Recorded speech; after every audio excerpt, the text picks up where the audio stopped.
1943. Los pilotos del Hellcat enfrentaban el horror extremo en el Pacífico, pero la mayoría no moría bajo el fuego enemigo. ¿Qué era lo que realmente los mataba? No era el famoso caza cero japonés. Esta es la historia cruda de un avión nacido por necesidad y de los hombres que volaron en la guerra naval más brutal de la historia. ¿Por qué el Hellcat llegó al frente con tanta urgencia? El problema empezó mucho antes. En agosto de 1940, el Mitsubishi A6M0 ya dominaba los cielos de China. Destrozaba a los cazas soviéticos sin esfuerzo. El ejército de Estados Unidos recibió informes detallados sobre esto. Sin embargo, no hicieron nada. Los oficiales americanos ignoraron las advertencias, pensaron que los reportes eran simples exageraciones. Creían que las victorias japonesas eran culpa de la incompetencia china. Suponían que los aviones eran viejos y los pilotos malos. No entendieron la realidad. Japón tenía el mejor caza del mundo en ese momento. Ese error de cálculo costó miles de vidas. En el ataque a Pearl Harbor, la realidad golpeó con fuerza. Los aviones americanos no tenían oportunidad. Las cifras son devastadoras. En los primeros 3 meses de la guerra, el Cero destruyó 470 aviones aliados. En total, se perdieron 560 aparatos. Fue un desastre tras otro. Japón estableció su superioridad aérea en todo el Pacífico de inmediato. ¿Por qué el Cero era tan letal en combate? La respuesta es simple: maniobrabilidad extrema. Mitsubishi diseñó el avión priorizando la agilidad sobre todo lo demás. Eliminaron cada gramo de peso innecesario en la estructura. El resultado fue un caza ligero y veloz. Podía girar y ascender mucho mejor que cualquier avión aliado. Además, el armamento era pesado. Llevaba 2 cañones de 20 milímetros y 2 ametralladoras de 7.7 milímetros. Era una máquina de matar perfecta. Pero este rendimiento tenía un precio oculto. El Cero carecía de tanques de combustible autosellantes. No tenía blindaje para proteger al piloto. Su estructura era tan delgada como el papel. Los pilotos podían abollar el fuselaje con solo apoyarse para subir a la cabina. Los diseñadores aceptaron el riesgo. Pensaron que la agilidad sería la mejor defensa. Durante un tiempo tuvieron razón. El mejor caza de portaaviones americano era el F-4F Wildcat. Tenía puntos fuertes, pero en un duelo individual era inferior. Incluso después de ganar la batalla de Midway, los oficiales estaban furiosos. Los informes eran amargos. El comandante John Thatch fue tajante. Afirmó que el Wildcat era lamentable en ascenso y velocidad. Era una crítica demoledora tras una victoria histórica. Thatch no solo se quejó del problema, buscó una solución para salvar vidas. Inventó una técnica llamada el tejido Thatch. Los cazas volaban en parejas coordinadas. Cuando un Cero atacaba a uno, ambos pilotos giraban hacia el centro. Esta maniobra ponía al japonés directamente frente a las ametralladoras del compañero. Funcionó. El ingenio permitió que los viejos Wildcat siguieran luchando. A primera vista, el sistema funcionaba, pero en realidad era solo un parche temporal. En las grabaciones de la época se nota. Los aviones americanos volvían destrozados a la base. Estados Unidos necesitaba desesperadamente un caza de nueva generación. El tiempo se agotaba y el enemigo seguía controlando el cielo. No había vuelta atrás. Tenían que construir algo mejor. Así comenzó el desarrollo del Hellcat. 22 días. Ese fue el margen exacto entre el informe del desastre y el primer vuelo. Grumman había comenzado el diseño del Hellcat en 1938, pero con una calma peligrosa. La versión de producción no estaría lista hasta octubre de 1942. Casi 4 años de retraso. El plan original era modesto. Buscaban una simple actualización del Wildcat, nada revolucionario. Pero la guerra tiene su propio reloj. El prototipo XF-6F1 despegó por primera vez a finales de junio de 1942. Menos de un mes antes, el piloto John Thatch había presentado un informe devastador. El Wildcat no servía. Sus deficiencias costaban vidas. Grumman leyó el informe, entendieron el mensaje. En las etapas finales del desarrollo, incorporaron cada lección aprendida en sangre contra los japoneses. No había margen para el error. Entonces ocurrió un milagro de inteligencia. Apenas 2 semanas después del vuelo del Hellcat, las fuerzas americanas encontraron algo en las Islas Aleutianas. En el encuadre se ve un caza japonés clavado en el fango blando. El avión había capotado al aterrizar. El piloto murió al instante por el impacto, pero la máquina estaba casi intacta. Era un Cero. Para los aliados, aquello valía más que el oro. Lo recuperaron bajo un frío glacial, lo repararon, lo pusieron en el aire. Los ingenieros lo sometieron a todas las pruebas imaginables. Necesitaban saber cómo matarlo. ¿Por qué el Zero era tan temido? Parecía ágil e intocable, pero el análisis reveló la verdad. Su estructura era débil. A altas velocidades, el avión japonés empezaba a vibrar violentamente. Parecía a punto de desintegrarse. Los controles no tenían asistencia hidráulica, se volvían pesados, casi imposibles de mover si el piloto aceleraba demasiado. Podían bloquearse en pleno picado. Además, descubrieron que el motor del Zero se ahogaba en el aire fino de las grandes altitudes. Todo esto moldeó el diseño final del Hellcat. Pero Grumman tomó una decisión aún más crítica. Una decisión industrial. La guerra devoraba recursos. Entrenar pilotos era lento y carísimo. Reemplazar a un veterano muerto era casi imposible. Así que los ingenieros no buscaron el rendimiento máximo absoluto. Sacrificaron un poco de velocidad de ascenso. A cambio, pidieron fiabilidad total. Querían un avión fácil de fabricar y fácil de volar. Esta filosofía ganaría la guerra en el Pacífico. Instalaron el motor Pratt & Whitney Double Wasp, 2000 caballos de fuerza brutos. Esto le daba al Hellcat una ventaja de 60 millas por hora sobre el Zero y una mejor tasa de ascenso. A primera vista, el Hellcat parecía un ladrillo volador, pero en realidad era un tanque inteligente. Llevaba 212 libras de blindaje protegiendo la cabina. El Zero no llevaba nada, cero protección. El parabrisas americano era resistente a las balas. Más tarde, añadieron un panel de vidrio blindado plano para mejorar la visión. Se escucha el sonido metálico de la carga de armas. 6 ametralladoras Browning calibre 50. Era una potencia de fuego excesiva, suficiente para despedazar la frágil estructura del caza japonés en segundos. Además, el Hellcat tenía tanques de combustible autosellantes. Si una bala los perforaba, la goma reaccionaba y cerraba el agujero. Los pilotos del Zero solo podían soñar con eso. Un solo disparo incendiario convertía sus aviones en antorchas humanas. Grumman también pensó en los novatos. El Hellcat tenía las alas más grandes de cualquier caza monomotor de la guerra. Esto permitía una velocidad de entrada en pérdida muy baja. El avión flotaba, era dócil. Esto era vital para las operaciones en portaaviones. Imaginen a un chico de 20 años tratando de aterrizar en una cubierta en movimiento, con mal tiempo y bajo estrés de combate. El Corsair, por ejemplo, era más rápido, pero se ganó el apodo de el eliminador de alféreces. Mataba a sus propios pilotos al aterrizar. El Hellcat perdonaba los errores. Las alas usaban el sistema de plegado patentado por Grumman. En la cubierta de vuelo se ve filas de aviones con las alas dobladas hacia atrás, compactos, listos para la acción. Podían meter más aviones en el hangar. Más aviones significaba más potencia de ataque. El manejo era excepcional. Si un piloto entraba en pérdida acelerada, el avión avisaba, vibraba antes de caer. Si entraba en barrena, la recuperación era directa y rápida. Esto daba confianza. Los pilotos americanos podían llevar el Hellcat al límite absoluto de su rendimiento. Los pilotos de otros cazas no se atrevían a tanto por miedo a perder el control. Y había una ventaja final, el sistema de sobrealimentación. El Hellcat tenía potencia de sobra a gran altura, justo donde el Zero agonizaba.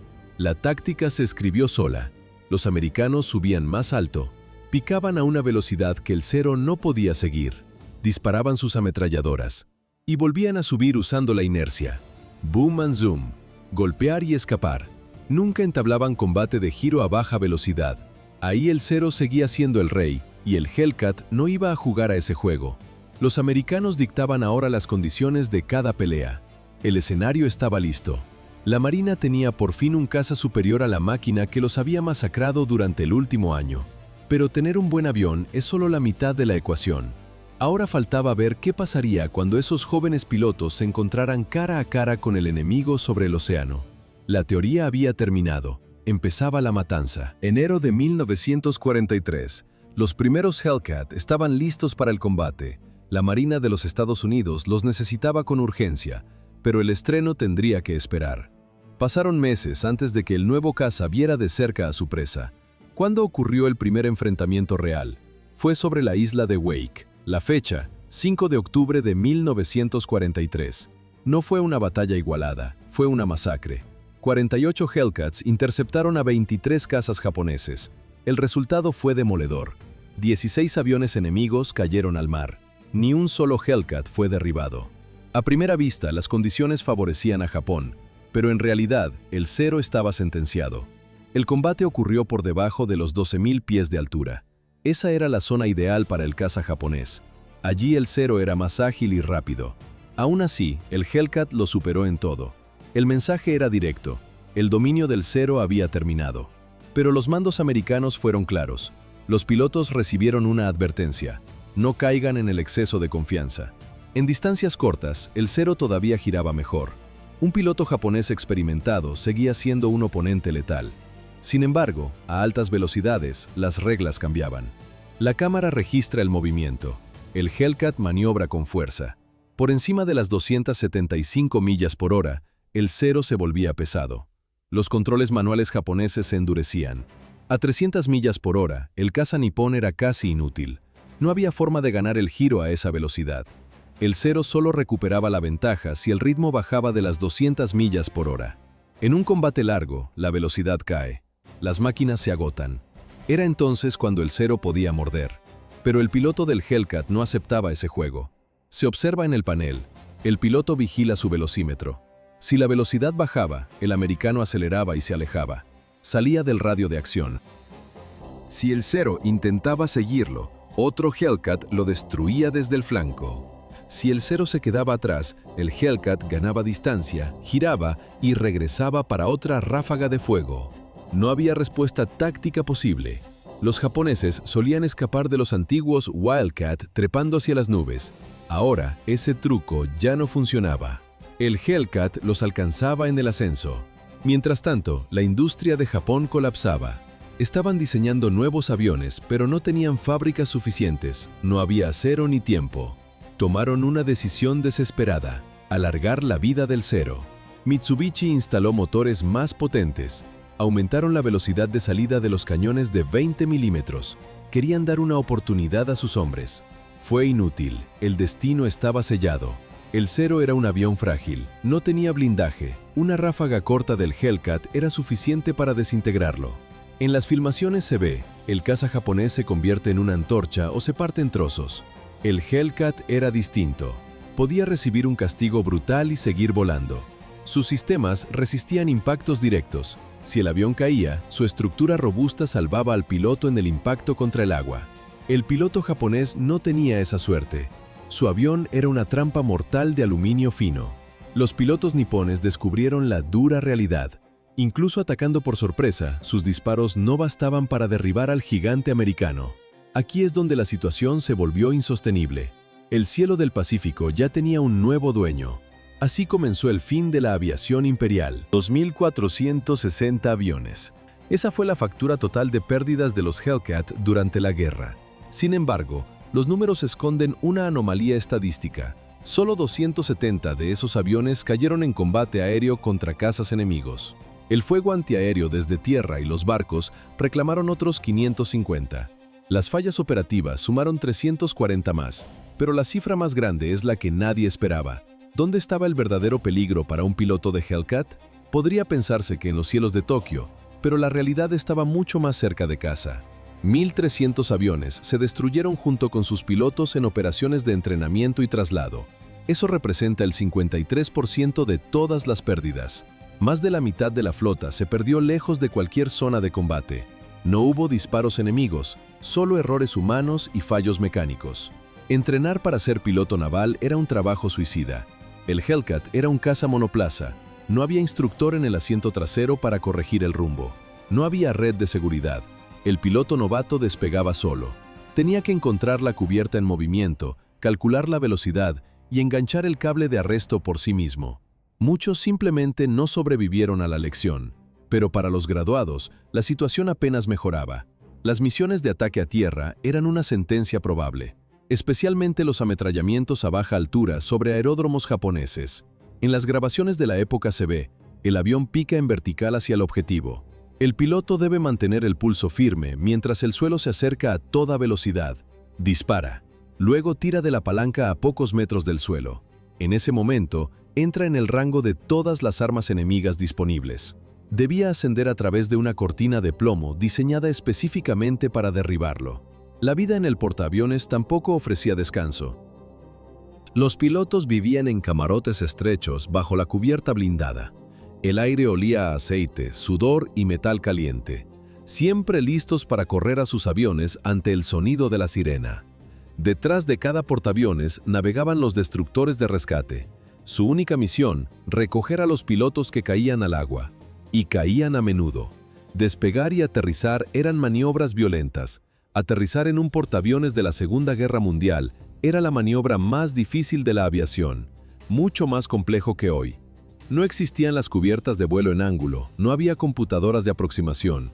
El piloto dependía totalmente de un hombre de pie en el borde de la pista, el oficial de señales. Este oficial usaba paletas de colores y gestos manuales para guiar toneladas de metal a gran velocidad. A primera vista, un sistema organizado, pero en realidad era un acto de fe. Si el piloto no enganchaba el cable de arresto, no había escape. Solo quedaban dos opciones: estrellarse contra los aviones aparcados en la proa, o caer por el borde directamente al océano. Ahora imagina esto en total oscuridad. Los pilotos sentían más ansiedad por los aterrizajes nocturnos que por el propio combate.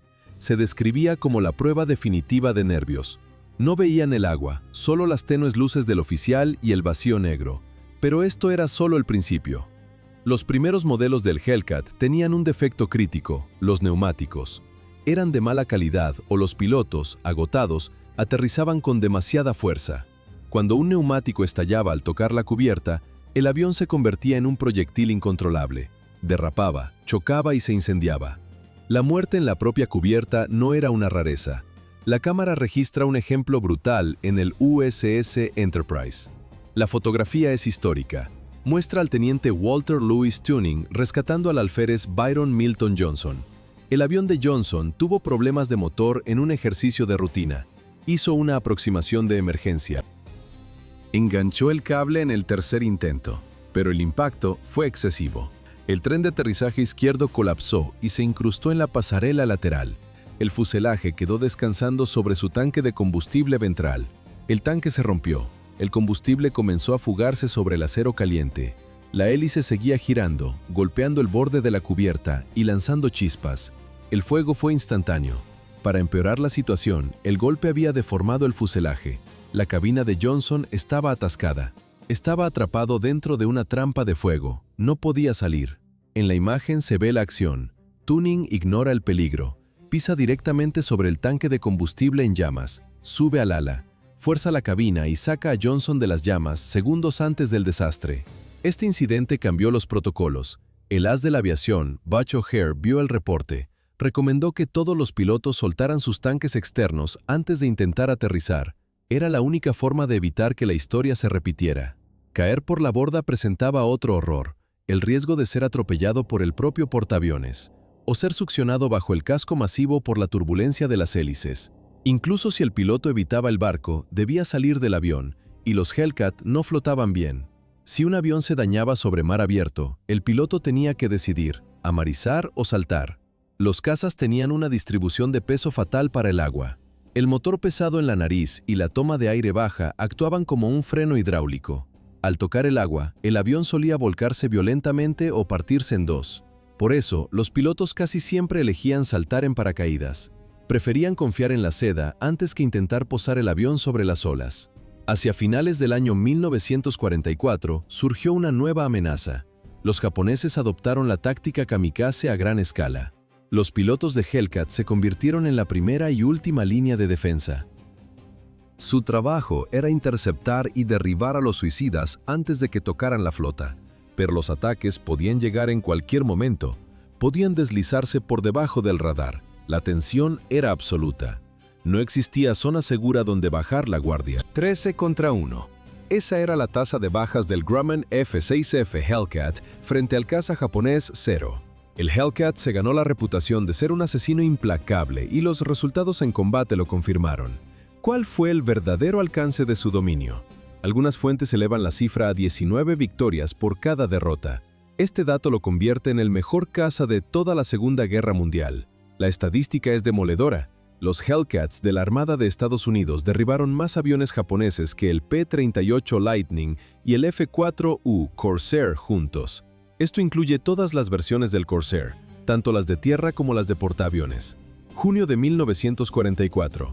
Para esta fecha, el Hellcat ya dominaba el Pacífico, pero su momento más importante estaba por llegar. La Batalla del Mar de Filipinas fue el mayor enfrentamiento de portaaviones de la historia. Para Japón fue un desastre total. En un solo día, el 19 de junio, la Armada Imperial perdió 275 aviones. La gran mayoría cayó bajo el fuego de los Hellcats. En contraste, los estadounidenses solo perdieron 15 aparatos en combate aéreo contra los Zero ese día. La pelea fue tan desigual que los pilotos americanos le pusieron un nombre: el Gran Tiro al Pavo de las Marianas. A primera vista, el Hellcat parecía invencible, pero en realidad no era el caza con mejor rendimiento del conflicto. En el papel, el Corsair era superior. El Hellcat era más lento, trepaba con menos agilidad y giraba sobre su eje con más dificultad que su compañero de flota. Sus únicas ventajas técnicas eran un picado más rápido y un giro más cerrado. ¿Por qué ganó entonces de forma tan decisiva? La respuesta no estaba en la velocidad punta. El Hellcat era mucho más fácil de construir y de pilotar que cualquier otro caza pesado. Esta combinación fue más valiosa que cualquier estadística técnica. La fábrica de Grumman trabajaba a un ritmo frenético. Producían más de 500 Hellcats cada mes durante 2 años seguidos. Los 12.275 ejemplares fabricados salieron de una sola planta de montaje.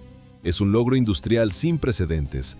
Ningún otro caza estadounidense se fabricó en tal cantidad desde una única fábrica en un tiempo tan corto. Esto permitía a Estados Unidos reemplazar sus bajas casi al instante. Siempre tenían aviones de sobra para expandir sus operaciones. Mientras tanto, Japón entró en una espiral de muerte. El Zero ya no podía competir. Existían prototipos japoneses más avanzados, pero sus fábricas no podían producirlos en masa. En el video se observa: los aviones japoneses caen envueltos en llamas uno tras otro. El problema no eran solo las máquinas. Los pilotos experimentados morían más rápido de lo que podían ser reemplazados. Los nuevos reclutas llegaban al frente con un entrenamiento mínimo. A esto se sumaban fallos en el control de calidad. Los aviones que Japón lograba fabricar no funcionaban según sus especificaciones originales. Antes de Pearl Harbor, Japón apostaba por la calidad sobre la cantidad. Empezaron la guerra con 3.000 pilotos de élite. En los 2 años siguientes, solo entrenaron a 5.000 más. En el mismo periodo, la Armada de Estados Unidos entrenó a 17.000 pilotos. Y esa cifra ni siquiera incluye a las fuerzas aéreas del ejército. La brecha se hizo evidente entre 1942 y 1943.